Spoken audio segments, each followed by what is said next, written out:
Ya, Finlandia dan Swedia akhirnya memutuskan untuk bergabung ke Pakta Pertahanan NATO.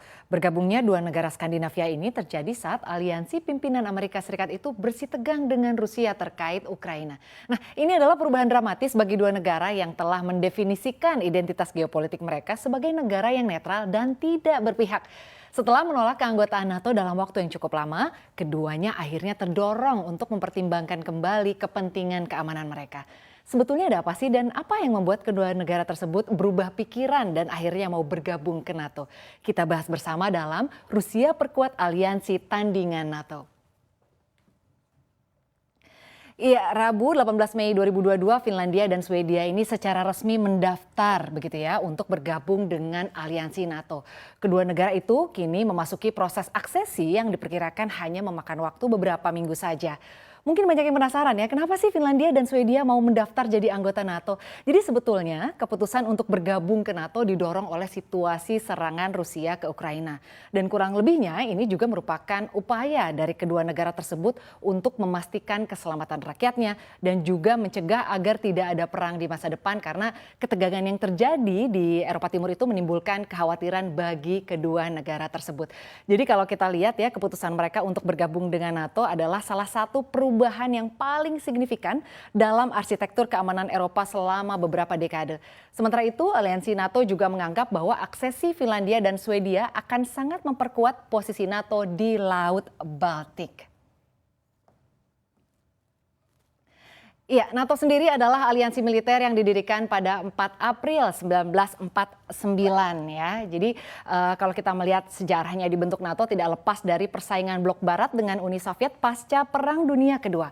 Dilansir dari situs resmi NATO, jumlah anggota NATO saat ini sebanyak 30 negara yang berada di Eropa dan juga ada di Amerika Utara ya. Ke-30 negara tersebut diantaranya adalah Kroasia, Republik Ceko, Denmark, Prancis, terus ada Turki juga, Inggris dan Amerika Serikat.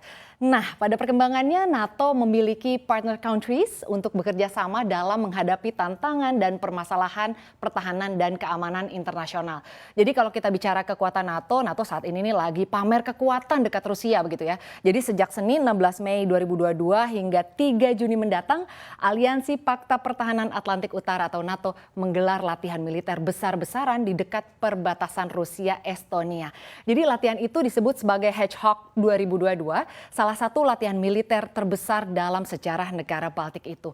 Latihan tersebut katanya nih akan melibatkan 15.000 tentara dari 14 negara termasuk anggota blok militer serta mitra NATO. Tentara dari Finlandia, Swedia, Georgia dan Ukraina juga akan mengambil bagian dalam latihan tersebut dan latihan tersebut nih akan mencakup semua cabang angkatan bersenjata. Mereka ini akan latihan udara, laut, darat serta pelatihan perang dunia maya. Wow, ini akan seperti apa ya kira-kira? Oke, sekarang kita lihat slide selanjutnya.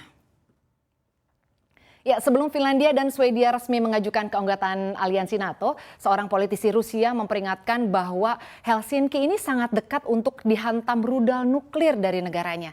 Sementara itu, Rusia mengancam akan memutuskan pasokan listrik ke negara tersebut. Nah, kalau tadi kita udah bahas mengenai kedudukan NATO dan kekuatannya, begitu ya. Selanjutnya kita akan membahas kekuatan aliansi Rusia atau CSTO slide selanjutnya.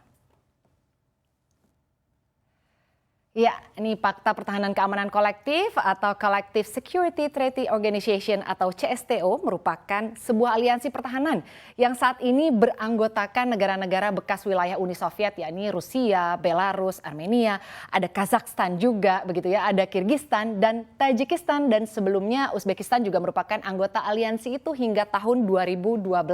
Nah, pada pendiriannya CSTO sebelumnya merupakan tindak lanjut dari sebuah perjanjian yang disahkan pada 20 April 1994. Status CSTO ini naik menjadi sebuah aliansi yang diakui dunia internasional dengan mendapatkan status sebagai pengamat dalam Majelis Umum PBB. Aliansi ini sendiri memiliki sebuah aturan yang mirip dengan NATO begitu ya, bahwa bila ada salah satu anggota yang diserang maka itu akan menjadi serangan bagi seluruh anggota CSTO. Ya, serangan Rusia ke Ukraina yang sudah terjadi berbulan-bulan ternyata memang dampaknya malah semakin meluas dan hubungan antar negara lainnya pun ini jadi semakin panas ya. Padahal Rusia juga sudah banyak kena sanksi tapi enggak juga nyerah, malah masih punya banyak cara lain untuk menyerang balik. Ya, semoga saja konflik antara Rusia dan Ukraina ini akan segera menemui titik tengah agar konfliknya tidak semakin panjang.